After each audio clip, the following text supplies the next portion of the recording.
Hello, നമസ്കാരം. പിന്നെ നമ്മൾ ഉച്ചയ്ക്ക് ഉരുളക്കിഴങ്ങ്, വെണ്ടയ്ക്ക, കോവയ്ക്ക ഇത് മൂന്നും കൂടെ നമുക്ക് ചോറിൻ്റെ കൂടെ കഴിക്കാനൊരു പെരട്ട് മസാല റെഡിയാക്കാം.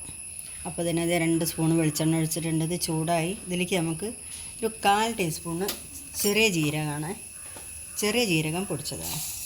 അതുപോലെ തന്നെ നമുക്ക് ഒരു 1/4 ടീസ്പൂൺ ഉലുവ. ഇനി നമുക്ക് വേണ്ടത് ഒരു 1/2 ടീസ്പൂണ് മഞ്ഞൾപ്പൊടി,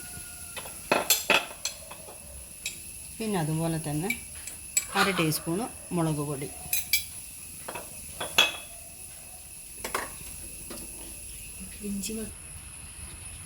ഇതിൻ്റെ കൂടെ നമ്മൾ ഒരു കഷ്ണം ഇഞ്ചി, വെളുത്തുള്ളി. ഇനി വേണ്ടത് മല്ലിപ്പൊടിയാണ്, 1 സ്പൂണ് മല്ലിപ്പൊടി. ഇതിൻ്റെ കൂടെ നമുക്ക് ഉരുളക്കിഴങ്ങ്, 2 ഉരുളക്കിഴങ്ങാണ് ഇതിട്ട്. ഇതിലേക്ക് നമുക്ക് ആവശ്യത്തിനുള്ള ഉപ്പ് ചേർത്ത് കൊടുക്കാം. പിന്നെ നമ്മൾ കോവയ്ക്ക് ഇതിൻ്റെ കൂടെ തന്നെ ഇട്ട് കൊടുക്കാം കേട്ടോ. കാരണം കോവയ്ക്ക് ഒന്ന് അത്യാവശ്യം വേവുണ്ടല്ലോ. വലിയ കഷ്ണാക്കിയിട്ടാണ് ഞാനിത് എടുത്തിട്ടുള്ളത്. ഇനി നന്നായിട്ടൊന്ന് മിക്സ് ചെയ്ത് നമുക്ക് ഒന്ന് അടച്ച് വെക്കാം.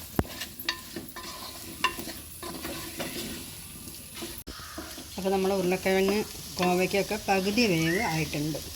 ഇനി ഇതിലേക്ക് നമുക്ക് വെണ്ടയ്ക്ക ഇട്ട്.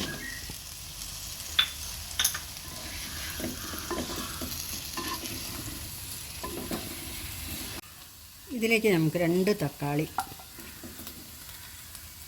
ചേർത്ത് കൊടുക്കാം. ഇതിലേക്ക് നമുക്ക് ഒരു 1/4 ടീസ്പൂൺ കുരുമുളക് പൊടി ഇട്ട് കൊടുക്കാം. പിന്നെ കറിവേപ്പിലയും കൂടെ ഇട്ട് കൊടുക്കാം.